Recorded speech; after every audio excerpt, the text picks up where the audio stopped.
belai no wana mai singsa social media wo mangkli kasawi aika hasteni content creator Madhabi Biswas ni nogo mia kokti salni horkuthuk chorawo samusitra tangnai rok bai belai kheno butok khlaijakha logiwo busasala busano phano yakar liya amsa kheno butok khlaika samusitra tangnai rok Madhabi Biswas tei bini busasala markheno sakduku mankha koktomani bisingtui sawi mankha content creator Madhabi Biswas salbrumno social media wo haste habangno yasi surui sejawi koksawo hineino samusitra tangnai rok bai joprop jakha hinei koktoma tabuk Madhabi Biswas tei bini busasala bai jibi sakha nogo kalaijak koktomano sawi manei hasteni munggunang advocate adongrok Madhabi Biswas tei bini busasalani sakawo soprop sakpani kokno tui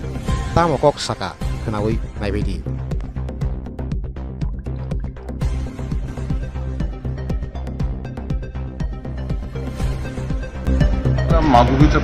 মাধবী বিশ্বাস এবং তার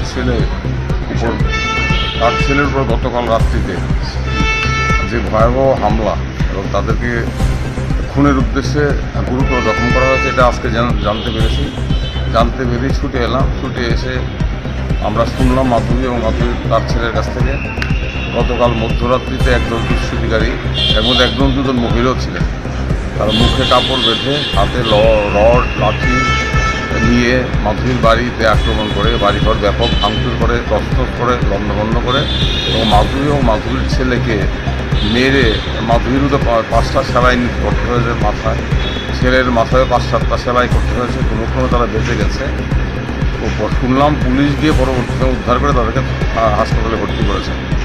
আর যেটা বললো মাধবীর ছেলে যে ঘটনাস্থল থেকে দুষ্কৃতিকারীরা video করে দেখাচ্ছিল যে স্যার দেখুন আমরা ঠিক মতো দাওয়াই দিয়েছি। তো ভয়ঙ্কর ঘটনা। আর এটা কেন হয়েছে তো এটা বোঝার কোনো বাকি নেই, কারণ যেহেতু মাধবী সমাজ মাধ্যমে নিজের মত প্রকাশ করে বিভিন্ন বিষয়ে সরকারের বিরুদ্ধে মুখ খুলেছে, সরকারের সমালোচনা করেছে, সেই কারণেই মাধবীকে শিক্ষা দেওয়া হলো। এর আগে আমরা দেখেছি মাধবীর বিরুদ্ধে কতগুলো মামলা করা হয়েছিল, সেই সমস্ত মামলা মাধবী জামিনে জামিনে আছে। এখন ভেবেছিল বোধহয় মামলার ভয়ে পুলিশের ভয়ে মাধবী মুখ খুলবে না, কিন্তু মাধবী তো মুখ খুলছে বিভিন্ন সামাজিক সমস্যা জনগণের স্বার্থে, সেটা ওদের সহ্য হচ্ছে না।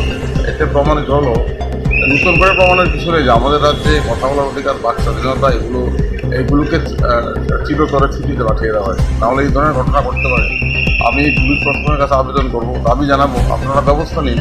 এতদিন তো মাধবীর বিরুদ্ধে আপনারা খুব তৎপর ছিলেন, মাধবী পুলিশ অশ্লীল ভিডিও করেছে, আপনারা অ্যারেস্ট করেছেন, মাধবী জেল কেটেছে। এখন মাধবীর বাড়িতে রাত্রিবেলা এইভাবে একদল দুর্বৃত্ত আক্রমণ করলো, ভাঙচুর করলো, তাদেরকে মেরে ফেলার উদ্দেশ্যে গুরুতর জখম করলো।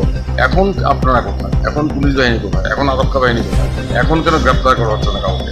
পুলিশকে উদ্ধার করে এনেছে, আমরা ধন্যবাদ জানাই, এইটুকু কাজ পুলিশ করেছে, নিশ্চয়ই ধন্যবাদ প্রাপ্য, কিন্তু বাকিটা করুন।